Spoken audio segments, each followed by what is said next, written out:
The 42 stops the children of Israel made in the wilderness, recorded in Numbers 33, are more than history.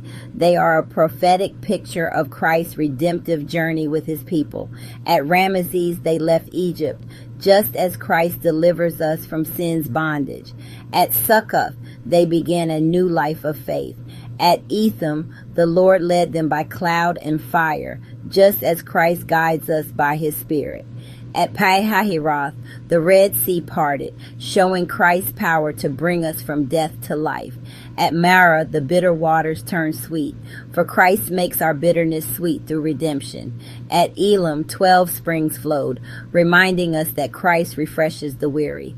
By the Red Sea again they rested in victory, a symbol of Christ's triumph over sin. At the desert of sin, manna fell from heaven, for Christ is the bread of life. At Dophkah and Alush, he provided in hidden places, for Christ is faithful in the unseen. At Rephidim, water came from the rock, and Paul said that rock was Christ. At Sinai, the law was given, but in Christ the law is fulfilled.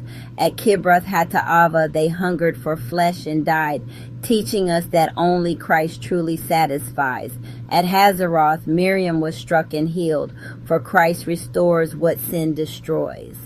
At Rithmah, the spies brought fear, but Christ calls us to faith, not fear. At Rimmon Perez, Libnah, and Rissa, they wandered, yet Christ remained with them. At Kehelatha and Mount Shephar, he shepherded his people as the good shepherd.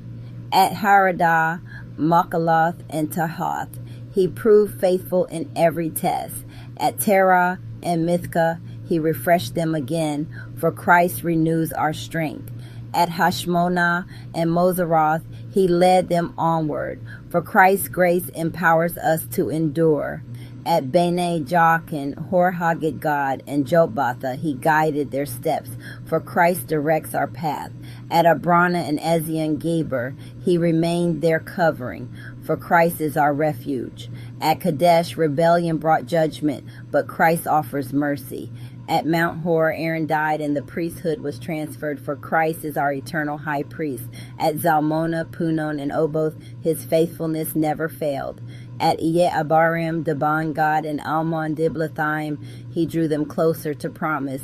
At Abarim before Nebo, they stood on the edge of destiny. Finally, in the plains of Moab by the Jordan, they waited to cross into the promised land, just as Christ has led us into eternal rest.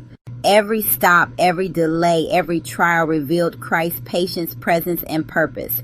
The wilderness was never just about where they went. It was about who was with them. Christ is in every step, the same yesterday, today, and forever.